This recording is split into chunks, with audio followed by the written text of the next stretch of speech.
अभी भ्रमण के दौरान बैतालपुर देवरिया जाने का था। बैतालपुर किसी कारण से नहीं जा पाए और भक्तों की श्रद्धा आई, दिखाई दिया आंसुओं की धारा से और उन्होंने स्वागत किया। क्योंकि किसी कारणवश बैतालपुर न जा पाए, उनके दुख का भी पारावार रहा। मुझे ऐसा लगता है कि भक्त से भगवान है। मुझ जैसे इंसान को, साधारण तुच्छ जीव को भी, मैं साधु संत नहीं, महात्मा नहीं, गुरु भी नहीं, मैं तो माँ शारदा का कपूत हूँ। फिर भी कपूत को जिस तरह से भक्तों ने सम्मान क्या क्या नहीं मन उनका, तन उनका, वाणी उनकी संबोधित कर रही थी और मैं उसको सुन करके आश्चर्यचकित हूँ कि मुझे से एक साधारण जीव को पृथ्वी इन भक्तों की आस्था, जो वास्तव में संत होंगे और जो गुरु होंगे, उनका क्या ना सम्मान आदर होता हो। जब मुझ जैसे तुच्छ जीव का वहाँ के शारदा के चरणों में रहने के कारण इतना मान सम्मान कि जिसको मैं अपनी वाणी से व्यक्त करने में समर्थ नहीं पा रहा हूँ। मैं तो समझता हूँ कि भक्तों की महिमा अपार महिमा है और मेरे समझ में ऐसी बात आती है कि भक्त से भगवान है, भगवान से भक्त नहीं है। अगर भगवान अविनाशी है तो उसका भक्त भी अविनाशी है। भक्त का कभी नाश नहीं होता है। और गीता में भगवान कृष्ण ने अपनी वाणी से व्यक्त किया है।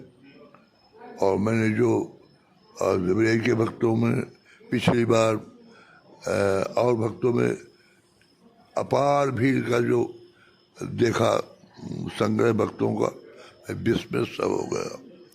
बैतालपुर के भक्तों का भी पिछली बार इसी प्रकार रहा।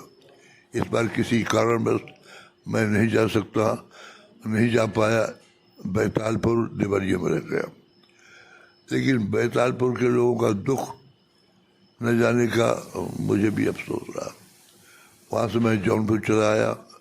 एक समान भक्तों की भीड़ मुझ जैसे व्यक्ति पर मैं बार बार चिंतन करता रहा, मनन करता रहा और ध्यान में बात आई कि वास्तव में सदगुरु होते होंगे, वास्तव में जो संत होते होंगे, उनका क्या आदर सम्मान होता रहो। मैं माँ शारदा की ओर से मैंने बैतालपुर, देवरिया, जौनपुर भक्तों को बहुत बहुत माँ शारदा की ओर से शुभकामनाएँ भेंट करता हूँ और निवेदन करता हूँ, प्रार्थना करता हूँ कि भक्ति की ओर, माँ के चरणार बिंदों के चिंतन, मनन, ध्यान, धारणा, समाधि या माँ के भगवान की चर्चा पर, जैसा जो भी आप ईश्वरत्व में, भगवत्व में, देवत्व की ओर जो भी अपने विचारधारा है, उनको पढ़कर, सुनकर, श्रवण करके अंगीकार करेंगे। हम चाहते हैं कि माँ शारदा इस सब भक्तों पर अपनी कृपा बरसाए कि माया में फंसा हुआ ये जीव समर्थ नहीं रखता कि हे प्रभु, हे माँ, तुम्हारी चरणों में पहुँच सके। इसलिए मैं आपसे ही, प्रभु, हे माँ जगत जननी, आपसे एक तुच्छ जीव मानव पर कलयुग और दूसरी माया, इनका सामना करने की समर्थ मुझे किसी वक्त में जल्दी दिखाई नहीं देती। पर आपकी कृपा हो जाए तो पांगो चढ़ाएंगे बरगार जासु के पास। ये भक्ति रूपी पर्वत, ये होगा ज्ञान रूपी पहाड़, चढ़ में मन समर्थ हो सकता है यदि आपकी कृपा हो जाए तो। मैं चाहता हूँ मातेश्वरी, जगत जननी, हे परमेश्वरी, सर्वेश्वरी, जगदीशी, मैं हरश्री माँ शारदा, रसेश्वरी भगवती, सबको भक्तों की ओर कृपा करने पर ही आपके चरणों में कोई आ सकता है। अन्यथा माया और ये कलयुग दबा के बैठ गई है। भक्तों पर कृपा बनाइए माता, यही मैं आपसे प्रार्थना करता हूँ भक्तों की ओर से।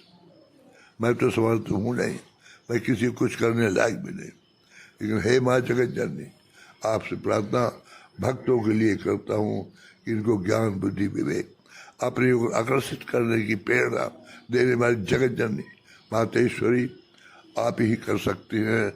और बालक पर सदैव माँ ने कृपा किया, माँ की कृपा से बालक समर्थ हो पाता है। और शारदा मैया की जय।